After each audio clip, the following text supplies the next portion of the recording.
Now, Joe mentioned the alcohol sale resolution that will be coming to most of Mecklenburg County soon.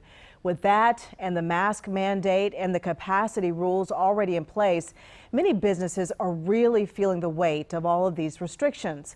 Our Deshaun Brown talked to owners about their concerns and what a reopening rollback might mean for them. Erica, one of the biggest concerns I heard from multiple owners today was the thought of tighter restrictions and what that could mean for someone's job.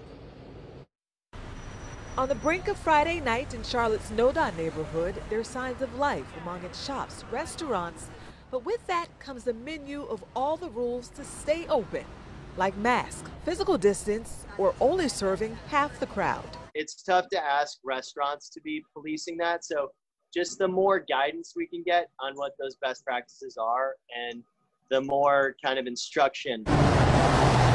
Jeff Tony Dandel is juggling 4 businesses on the same block in Noda.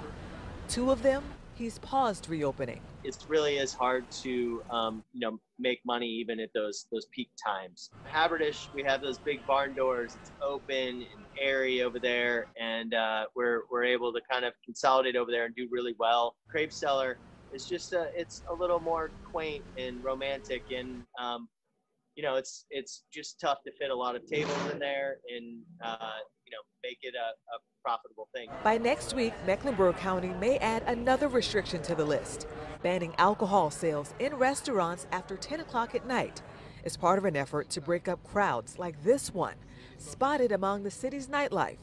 For John Ellison of the Gin Mill, he says this could also prompt him to close his doors. We will definitely have to take a long look if we have to shut down at 10, whether we'll stay open or not. I just feel like 10 o'clock is too early, 11 o'clock or maybe 12. But when you stop selling alcohol at 10, all these younger people are just going to pile into apartments, other places, and they're going to party there. Even as we just reported, a leaked report prepared for the White House task force suggests both Carolinas tighten its restrictions even more, something both these owners don't want to hear. I mean, it's been tough to even get to this point. A rollback would hit us hard. It would hurt our employees a lot, and it would cause a lot of restaurants to struggle for sure. Yeah, Deshaun, they're talking about all the adjustments they've had to make to stay open. Share more with us about what they say all this means for the bottom line. And Erica, that really has been handled on a case-by-case basis. One of those owners told me that because he's been in his location for so long, he's been able to save on rent, so that helps to pay some of his staff. But then there are other cases, one of the owners you just heard from, who's had to close one of his locations because it was too expensive to stay open. Erica? Yeah, they are really hurting. Thank you, Deshaun. In Raleigh, they're also considering an order to cut off the late-night sale of alcohol. Today, the mayor there said the city plans to tell restaurants to stop serving alcohol at 11 p.m.